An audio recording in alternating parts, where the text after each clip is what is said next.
Here I have the Encyclopedia of Coloured Pencil Techniques by Judy Martin, and this is a Search Press Classics. It was originally published in 1992 and then it was revised and republished in 2016, which is when I bought it.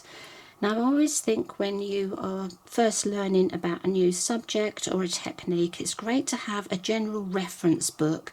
Now, I bought this because I had previously bought a book by a wonderful coloured pencil artist, Gary Green.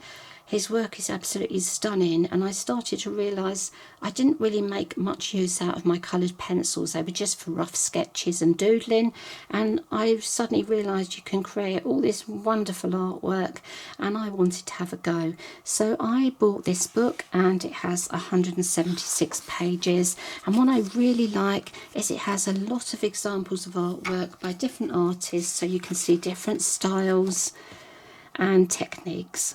So we start off, we have all the techniques and they're easy to find, and we have 4 themes. We have landscape and townscape, objects, nature, people and portraits, and each of those themes has a demonstration at the end, a step-by-step demonstration. So look at these beautiful pictures. It is just an absolute joy to read this book. Now, it doesn't mention any particular brands of pencil, but it does list the materials, the different types of pencil, the accessories and the paper. And it starts off with the techniques, very basic, how to hold your pencil. This is a very springy book. If you're sitting using it, you do need to weight it down. And I really like so much all these different styles and techniques in here, and the fact that we can see lots of different artists. And one thing I would just mention, it's on the blending and the burnishing, which we come up to in a minute. It doesn't mention the colourless blenders and burnishers that we get, and I think that's because maybe when this book was published they weren't so readily available. I'm not actually sure when the colourless ones came out. Not a problem, you can still use them instead of white pencils or paper stumps. Beautiful picture. So there's all sorts of things in here. Things, if you are new to coloured pencil, you probably had never heard of or you didn't realise you could do. And I just think, oh, Gary Green, there is one of Gary Green's beautiful illustrations. So I do think it's really nice when you're starting out in a different medium that you look at as many different artists as possible. Just get an idea of what you can actually create and what sort of style you want to work in. So the only thing I find annoying about this book is it is so springy and you do have to weigh it down, which obviously I can't do when I'm trying to turn the pages to show you all the different pages.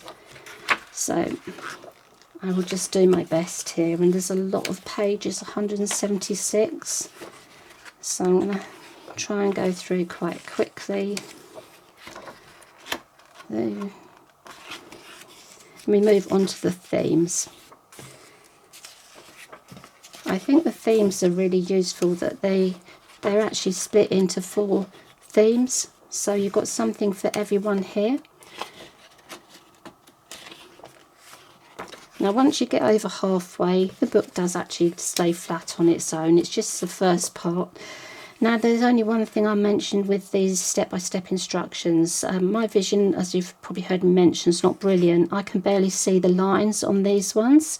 So, and they're quite small, those illustrations. But as you get on to the next set of illustrations, they're obviously much easier at the end of the project. I just think this is just full of information. It's such a brilliant reference book to just keep, even when you have been using coloured pencils for a while. Look at that, and that is lovely. Another of Gary's pictures.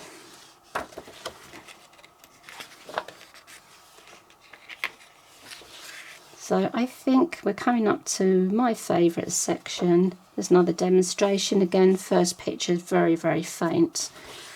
Not so easy. Nature. Lovely cat there with beautiful eyes, and another one of Gary Green's paintings there. So many wonderful artists though. This is definitely my favourite section. This is beautiful.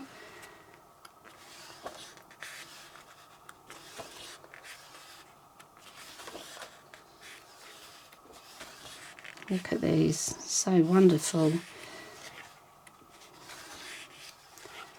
And again, it's not so bad. That one I can see quite well. Then we have the people and portraits. So it really does cover all subjects for you.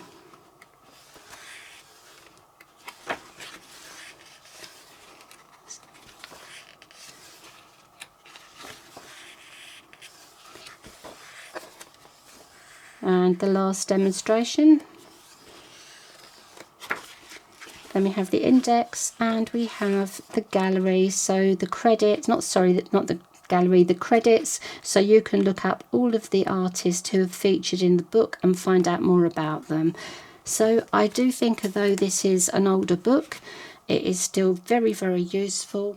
I really did like this when I first got it, and it is still a book I just pick up and flick through just to look at the artwork now. But I think, you know, it's a great book as a reference book, and I think don't dismiss a book just because it's a few years old. Take a look.